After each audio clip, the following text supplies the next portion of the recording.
ایک ملا صدرہ ایک استاد تھے محمد باقر میر داماد. تو ایران میں صفوی اور عثمانی میں جنگ سلسلہ ہوا. کچھ بادشاہ کی بیٹی دونوں لشکر آمنے سامنے میں بادشاہ کی بیٹی کی جان بچانے کے لیے وہاں سے گھر سے نکل کے بھاگی اور کافی دور تک آ گئی. راستہ ناشنا تھا. ایک گھر میں چراغ جل رہا تھا. وہ اپنی جان بچانے کے لیے اس گھر میں گھس گئے. تو جب گھر میں داخل ہوئے تو وہ گھر میر داماد محمد باقر میر داماد کا. اور محمد باقر میر داماد بہت بڑے عالم دین. آج تک ان کی فلسفے کتاب ہم لوگوں کو بھی سمجھ نہیں آتی. دو مرتبہ استاد سے پڑھتے تھے. اتنے بڑے عرفان کے اور فلسفے کے استاد تھے. جو ملا صدرہ کا استاد ہو وہ سمجھیے کہ اس کی علم اور عرفان میں کیا مزید ہوگی. یہ ملا صدرہ کے استاد میر داماد ماشاءاللہ سے شروع سے ہر دن آپ کو ایک مجلس 2 مجلس میں جاتے ہیں آپ. اور خداوند عالم تمام مومنین کے اعضاء کو وجدن پاک کے صدقے میں قبول فرمائے انشاءاللہ. ذاکر بھی عالم بھی محنت کرتے ہیں. آپ بھی محنت کرتے ہیں. دور سے آتے ہیں. گھروں سے یہ سوچ کے نکلتے ہیں کہ ہم حسین کی مجلس میں جا رہے ہیں. مگر جب ہم آتے ہیں نا امام حسین کی مجلس میں تو ہمارے پہلو شکستہ نہیں ہوتے. ہماری پسلیاں ٹوٹی ہوئی نہیں ہوتی. مگر حسین کی ماں جب بھی عزا خانے میں آتی ہے تو روایت کہتی ہے ایک ہاتھ میں رومال ہوتا ہوں, ایک ہاتھ تسلیم کر رکھتی ہوں. ایک ماں کر کے فریاد کرتی ہے میرے حسین کے زخموں کا مرہم علیکم اللہ تغرو. یہ وہ ایام ہیں کہ اہل حرم زندان شام بازار شام اتنی مصیبتیں ڈھائی گئی. ہم تو سن کے ہماری آنکھوں سے آنسو نکلتا ہے. مگر جب سید سجاد علیہ السلام مدینے پہنچے ہیں تو ایک غلام آتا ہے امام کے پاس آن کے کہتا ہے حضرت رسول آپ کو میں دیکھتا ہوں آپ ہر وقت الشام الشام الشام الشام کہہ کر روتے ہیں. بولا آخر آپ کربلا میں تھے, کوفے بھی گئے. کربلا میں آپ کے اکبر کو مارا گیا, آپ کے قاسم کو مارا گیا, آپ کے بابا کا جنازہ 3 دن کا بینور کفن مقبر میں پڑا رہا. مگر آقا جب بھی آپ سے کسی نے پوچھا تو آپ نے یہی کہا مجھے شام الشام الشام کہہ کے آپ روتے. آقا یہ بتائیے کہ آقا آپ کو اتنا کہہ کر کیوں روتے. ایک مرتبہ امام نے جواب دیا اے سوال کرنے والے تم نے انصاف نہ کیا. میں شہادت تو ہمارے گھر کی میراث ہے, ہمارے گھر کی میراث ہے, مگر ماں بہنوں کی رداؤں کا چھیننا. ارے بازار میں تیار بغیر پھرایا جانا. کہا سنو کے غلام ہم تمہیں بتاتے ہیں دیکھو کچھ ایسے مورد تھے کہ جہاں پر سید سجاد کبھی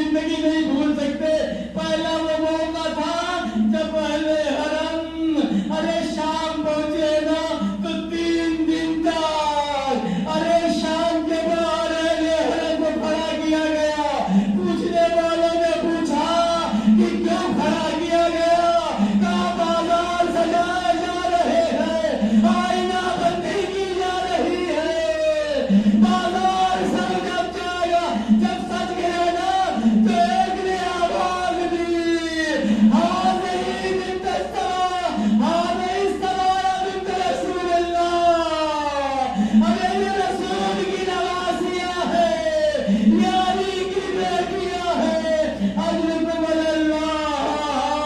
اور غلام نے پوچھا آقا، اس کے بعد فرمایا سنو، ہم جب شام میں داخل ہوئے تو ہم کو اس طریقے سے بازار میں داخل کیا گیا جیسے تم کے غلام کو اس طریقے سے لے جایا جا رہا تھا۔ مجھے تمہیں پتا ہے جب ہم بازار شام میں جا رہے تھے تو منادی ندا دے رہا تھا، یہ رسول اللہ کی بیٹیاں ہے، یہ علی کی بیٹیاں ہیں۔ فقط یہی نہیں تھا بلکہ چھتوں سے انگارے پھینکے جا رہے تھے۔ اے غلام کیا بتاؤ، ارے مجھے میرے سر پر انگارا پڑا، میرا ماما جل گیا، میرے ہاتھوں میں ہتھکڑی تھی، میرے پیروں میں بیڑیاں تھی، مجھے اس طریقے سے ستایا گیا، میرے اہل حرم کو دیا اللہ لعنت اللہ علی القوم۔ کہا کہ حسین آپ نے بڑا نوازا، کبھی میرے گھر بھی آئیے گا تو میں آپ کی خدمت کروں گا۔ کہاں کا رہنے والا ہے؟ کربلا کے پاس ایک علاقہ ہے قادسیہ، اس قادسیہ سے ایک راستہ سوریہ کی طرف جاتا ہے، حلب کی طرف، اور جب وہ بیابان ختم ہوتا ہے تو اسی موڑ پر ایک دیر ہے، ایک کلیسیا ہے جس کا یہ راہب ہے، جہاں پر یہ کام کرتا ہے۔ کہنے لگا کبھی وہاں تشریف لائیے گا تو میں آپ کی خدمت کروں گا، اور امام حسین نے بھی کہہ دیا کہ انشاءاللہ آئیں گے۔ عزیزوں یہ واقعہ 10 ہجری کا ہے، 10 ہجری کا یہ واقعہ رسول کی زندگی کا، 11 ہجری میں رسول کی وفات ہوئی ہے، اور 10 ہجری میں رسول اللہ اور امام حسین کے ساتھ یہ مسئلہ ہوا اور اسے اولاد ملی اور وہ چلا گیا۔ اور واقعہ کربلا کب ہوا ہے؟ 61 ہجری۔ کتنے سال کا وقت گزر گیا؟ تقریباً 50 سال، تقریباً 50 سال۔ اور اس 50 سال میں ظاہر سی بات ہے کہ راہب بوڑھا ہو گیا، مگر اس کی ایک عادت تھی کہ جو اس سے امام حسین نے وعدہ کیا تھا کہ میں آؤں گا، تو وہ ہر روز چاہے گرمی ہو چاہے سردی ہو، وہ اپنے چرچ کی چھت پہ چلا جاتا تھا اور بیابان پہ نظر ڈالتا تھا کہ کوئی آ رہا ہے، اور جب شام ہو جاتی تھی کوئی نہیں آتا تھا تو واپس نیچے آ جاتا۔ ایک زمانے تک 50 سال تک اس نے انتظار کیا، اور اس کے بچے اسے سمجھا کر کے نیچے لے آتے تھے کہ بابا کس کا انتظار کر رہے ہیں؟ تو وہ اپنے بچوں کو سمجھاتا تھا کہ ارے میں نواسے رسول کا انتظار کر رہا ہوں، جنہوں نے مجھ سے وعدہ کیا تھا کہ راہب ایک دن میں تیرے گھر آؤں گا۔ وہ سچے ہیں، ان کی زبان سچی ہے۔ کیا کہا تھا میدان مباہلہ میں دیکھنے کے بعد؟ انی لعلی وجوہن، ہم ایسے چہروں کو دیکھ رہے ہیں کہ اگر یہ دعا کر دیں تو پہاڑ اپنی جگہ سے چلنے لگے۔ تو ان کی سچائی پر ہی تو انہوں نے جنگ نہیں کی اور مقابلہ نہیں کیا، اسی سچائی پہ بھروسہ تھا۔ 50 سال تک انتظار کیا، اور جب 50 سال گزر گئے، واقعہ کربلا رونما ہو چکا۔ ایک رات کی راہب کہتا ہے کہ میں سویا ہوا تھا اور میں نے سوتے سوتے کچھ آوازیں سنی۔ میں نے سنا کہ جیسے چرچ کے باہر، کلیسے کے باہر کچھ گھوڑ سوار آئے ہوئے ہیں، ان کے گھوڑوں کی ٹاپیں مجھے سونے نہیں دیتے، کچھ برشیوں کی آوازیں ہیں، کچھ تلواروں کی کھنکھناہٹ ہے، اور کچھ بیویوں کے رونے کی آواز۔ میں نے چرچ کا دروازہ کھولا اور میں باہر گیا تو میں نے دیکھا کہ ایک قافلہ آیا ہوا ہے۔ میں نے دیکھا کہ ان کے ہاتھوں میں کچھ نیزے ہیں، نیزوں کے اوپر کچھ سر ہیں۔ میں نے ایک ایک سروں کو شمار کیا اور اس کے بعد قافلے کے اوپر نظر ڈالی تو دیکھا کچھ بیویاں ہیں جنہیں قید کر کے بٹھایا گیا، اور انہی کے درمیان میں نے ایک قیدی کو بھی دیکھا کہ جس کے ہاتھوں میں ہتھکڑیاں ہیں، پیروں میں بیڑیاں ہیں، گلے میں خاردار طوق ہے اور عجیب بیماری میں مبتلا ہے۔ ایسی بیماری ہے کہ نہ کھڑا ہو پا رہا ہے نہ بیٹھ پا رہا, نہ سکون سے سانس لے پا رہا. میں اس کے پاس گیا اور میں چاہتا تھا کہ اس سے کچھ کلام کروں کہ مجھے کچھ لشکریوں نے گھیر لیا اور کہا کہ مجھے کیا لینا دینا ہے. تو اس نے کہا کہ نہیں مجھے بتاؤ یہ لوگ کون ہیں. کہا کہ یہ خارجیوں کا قافلہ ہے, انہوں نے حکومت وقت کے خلاف آواز اٹھائی تھی, لہذا انہیں کربلا میں قتل کر دیا گیا اور ان کے بچوں کو اور عورتوں کو قیدی بنا دیا گیا. تو اب یہ کہتا ہے کہ میں نے جب سروں کے اوپر نظر ڈالی تو کوئی مجھے خارجی نظر نہیں آیا, بڑے نورانی چہرے تھے اور ان میں ایک ایسا چہرہ تھا جو مجھے اپنی طرف کھینچ رہا تھا. تو میرے دل میں ایک محبت سی جاگی اور میں نے پتہ نہیں کیوں ان لشکر والوں سے کہا کہ مجھے یہ سر ایک رات کے لیے دے. اب وہ لوگ تو پیسے کے پجاری تھے, ان لوگوں نے کہا کہ ٹھیک ہے یہ بتاؤ کہ اس کے بس کیا دو گے. اس نے کہا کہ میں مثلا 1 لاکھ دینار تمہیں نوازوں گا. اب وہ لوگ راضی ہو گئے اور کہا کہ ٹھیک ہے بس 1 رات کے لیے سر لے جاؤ اور صبح جب ہم یہاں سے حرکت کریں گے تو یہ سر ہمیں واپس کر دینا. اب وہ سر لے کر کے دیر کے اندر چلا گیا, چرچ کے اندر چلا گیا اور لے جا کر کے اس نے انجیل کو رحل انجیل سے اٹھایا اور ایک کنارے رکھا اور سر امام حسین کو رحل مبارک اور لے کر کے اس رحل کو آیا اس پتھر کے اوپر جس پر عبادت ہوتا, اس پتھر پر اس نے امام حسین کا سر رکھا اور سر رکھنے کے بعد عرق گلاب سے آپ کا چہرہ دھلنا شروع.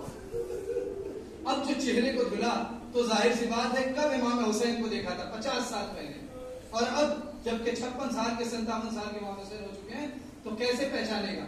مگر ایک کشش اور جذابیت ہے اس سر کے اندر جو بار بار اسے اپنی طرف کھینچ رہی ہے. اب جو چہرے کو دھلا تو ایک نورانیت چہرے سے ساطع ہوئی اور اس کے دل پہ اثر کر گئی. اب یہ کہتا ہے کہ سر مبارک مجھے یہ بتا دے تو کس کا سر ہے. پروردگار تجھے عیسیٰ کے حق کا واسطہ کہ اس سر کے اندر قوت گویائی عطا کر کے یہ مجھ سے کلام کر سکے اور مجھے بتائے کہ یہ کس کا سر ہے, کیونکہ میرا دل پھٹا جا رہا ہے, مجھے لگ رہا ہے کہ یہ کسی نبی یا نبی زادے کا سر ہے. عزیزوں بس حکم رب سے امام حسین کا سر گویا ہوا. امام حسین نے اس سے کلام کیا اور بتایا کہ ارے میں رسول اللہ کا نواسا ہوں, میں علی کا لخت جگر ہوں, میں فاطمہ کا لال ہوں, میں حسن کا بھائی ہوں. اور یہ کلام کر کے امام حسین خاموش ہو گئے. اب یہ تڑپا اور کہنے لگا کہ ارے یہ تو مدینے کے لگتے ہیں, یہ تو رسول اللہ کے قریبی لگتے ہیں, یہ تو مولا علی کے گھر کے لگتے ہیں. ایک مرتبہ اس نے کہا ذرا اور تفصیل سے بتائیے. بس امام حسین نے کوئی تفصیل نہیں بتائی, بس اتنا کہا اے راہب یاد ہے تو میرے نانا کے در پہ آیا تھا اور تم نے کہا تھا مجھے اولاد عطا کیجیے, تجھے 7 اولاد عطا کی گئی تھی, تجھ سے میں نے وعدہ کیا تھا اے راہب میں تجھ سے ملنے آؤں گا. اے عزیزوں بس راہب کو سب کچھ یاد آ گیا. ایک مرتبہ سر مقدس کو سینے سے لگایا, رات بھر روتا رہا اور یہ کہتا رہا کہ میں تب تک سر نہ اٹھاؤں گا کہ جب تک آپ مجھے مسلمان نہ کر دے. ایک مرتبہ آواز آئی اے راہب میرے نانا کے دین میں داخل ہو جا. اب اس نے اپنی زبان سے کہا اشہد ان لا الہ الا اللہ اشہد ان محمد رسول اللہ. امام حسین کا کٹا ہوا سر لوگوں کو مسلمان بنا رہا ہے, کلمہ کو بنا رہا ہے, مگر جو کلمہ کو تھے وہ سر حسین کو کاٹ رہے تھے, خنجر چلا رہے. اللہ اللہ سیالم الذین ایہم قلب انا للہ وانا الیہ راجعون.